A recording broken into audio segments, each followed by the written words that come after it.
ఎల్లంపల్లి ప్రాజెక్టుపై బీఆర్ఎస్ నేతలు చేసిన వాదనలు అవాస్తవమని ప్రభుత్వ విప్ ఆది శ్రీనివాస్ అన్నారు.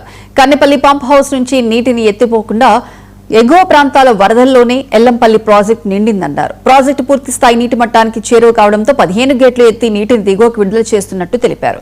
ఎల్లంపల్లి నుంచి మిడ్ మానేరు, మల్లన్న సాగర్, కొండపోచమ్మ సాగర్ కు నీటిని తరలిస్తామని పేర్కొన్నారు.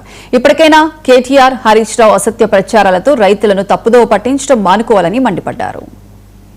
ఎల్లంపల్లి ప్రాజెక్టు నిండడం 62 గేట్లు ఉన్నటువంటి ఎల్లంపల్లి ప్రాజెక్టు నుంచి సుమారు 15 గేట్లు ఎత్తి 1.5 క్యూసెక్లు ఈరోజు కిందికి వదిలేటువంటి పరిస్థితి ఉత్పన్నమైనటువంటి సందర్భంలో అంటే బీఆర్ఎస్ విష ప్రచారం డొల్లేని తీరడం కాదు.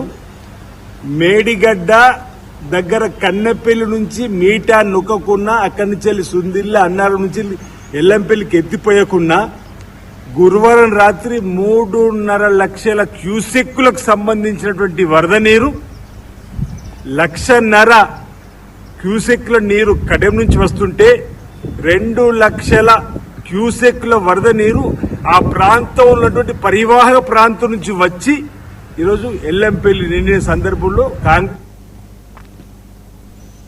కామన్వెల్త్ గేమ్స్ లో భారత్ ఖాతాలో మరో గోల్డ్ మెడల్ చేరింది. ఉమెన్స్